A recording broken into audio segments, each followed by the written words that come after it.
हर हर महादेव। शंभो प्रिय मित्रों, बंधुओं, सुप्रभातम। आइए आज हम वैराग्य शतकम के 16वें दिवस पर, षोडश दिवस पर 16वें श्लोक पर विचार विमर्श करते हैं।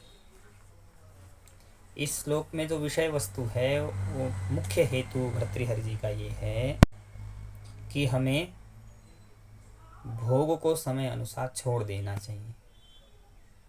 यदि हम समय पर भोग को नहीं छोड़ेंगे तो एक दिन वो भोग ही हमें भोग लेगा था, हमें छोड़ देगा, जिसका कि हमें अत्यंत दुख होगा।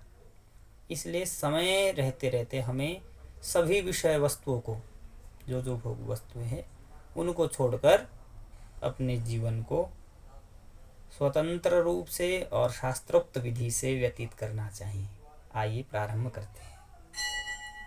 अवश्यं यातारश्चिरतरुमुषित्वापि विषया वियोगे को भेदस्त्यजति न जनो यत्स्वयममून् व्रजन्तः स्वातन्त्र्या दलुतलपरितापाय मनसा स्वयं त्यक्ता हेते शमसुखमनन्तं विदधति। अर्थात कहने का अभिप्राय क्या है कि अवश्यम यातारश्चिरतरमुषित्वापि विषया, अर्थात विषय को हम चाहे जितना भी भोग ले, परंतु एक दिन हमसे बिछड़ जाएंगे।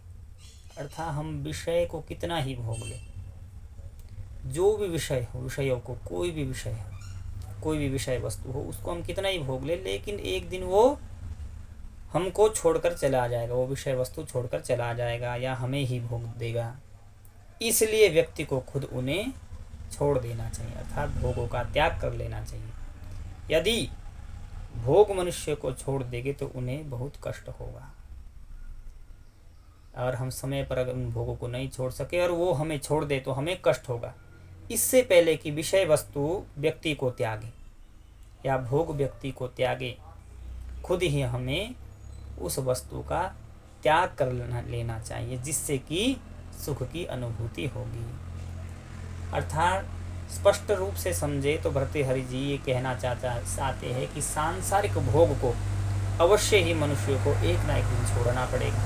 चाहे कोई भी व्यक्ति हो, सांसारिक जितने भी भोग है, एक ना एक दिन उस व्यक्ति को उस भोग को छोड़ना पड़ता ही है, ये सुनिश्चित है, इसमें कोई संशय नहीं है। इसलिए वो कहते हैं कि विषय वस्तु व्यक्ति को त्यागे, उससे पहले ही व्यक्ति को स्वयं उस विषय वस्तु को छोड़ देना चाहिए। यदि वो समय से उस विषय वस्तु को नहीं छोड़ेगा तो विषय वस्तु उसे ही छोड़ देगा, जिसका अत्यंत दुख उसको होगा। इसलिए यद्यपि सुख चाहते हो तो समय रहते रहते इन विषय वस्तु को छोड़कर ही आपको सुख की अनुभूति होगी और आपका जीवन सुखद बनेगा। हर हर महादेव। शंभो नारायण हरि।